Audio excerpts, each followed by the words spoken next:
Now for a look at your top 10 headlines in just 2 minutes. This bridge that links Russia and Crimea was destroyed by fire after a truck bomb. Ukrainian forces did not immediately take credit for the explosion, but the bridge is symbolic of Russian imperialism in Ukraine. Russia says at least 3 people died in the explosion and the fire. Another vigil was held tonight in Merced to remember the family that was kidnapped and later found dead in an almond orchard on Thursday night. Friends and loved ones used it as an opportunity to speak about their loss. Others are still wondering how the family's captor was able to get his hands on a gun as a former violent offender. One person is dead after fleeing from a traffic stop in Stockton early this morning. The San Joaquin County Sheriff's Office says the driver took off after the deputy put their lights on, and about a minute later, the fleeing driver crashed into a parked car and died. A man from Grass Valley died after his Jeep flipped over in Nevada County last night. That's according to CHP. It happened on Route 49. The driver was not wearing a seatbelt and was ejected from the Jeep. No other cars were involved. Alcohol is thought to be a factor in the crash. The Lincoln Police Department is looking into signs of vandalism at the Cata Verdera Country Club. The club says that a number of tee signs were stolen, along with a crate of practice balls, and a number of putting greens were damaged as well. California-based electric truck company Rivian is recalling about 13,000 vehicles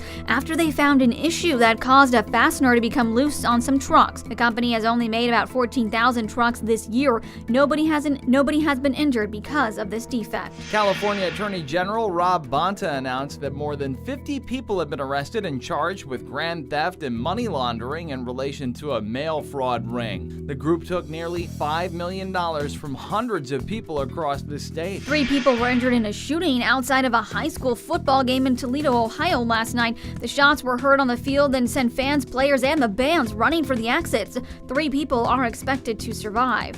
After a number of head injuries, including this one to the Indiana Colts running back Nyheim Hines, the NFL and the Players Union has updated the league's concussion protocol, and it will be in place for tomorrow's games. The latest change is that any player showing signs of ataxia won't be allowed back in a game, that is, the inability to balance or move properly due to head trauma. The first day of the Sacramento Fire Camp for girls is over. The event is aimed at helping high schoolers learn more about becoming a firefighter. The second day of the camp will take place tomorrow. That session is full, but you can still put your name on the waiting list online. And that's a look at your top 10 headlines in just 2 minutes.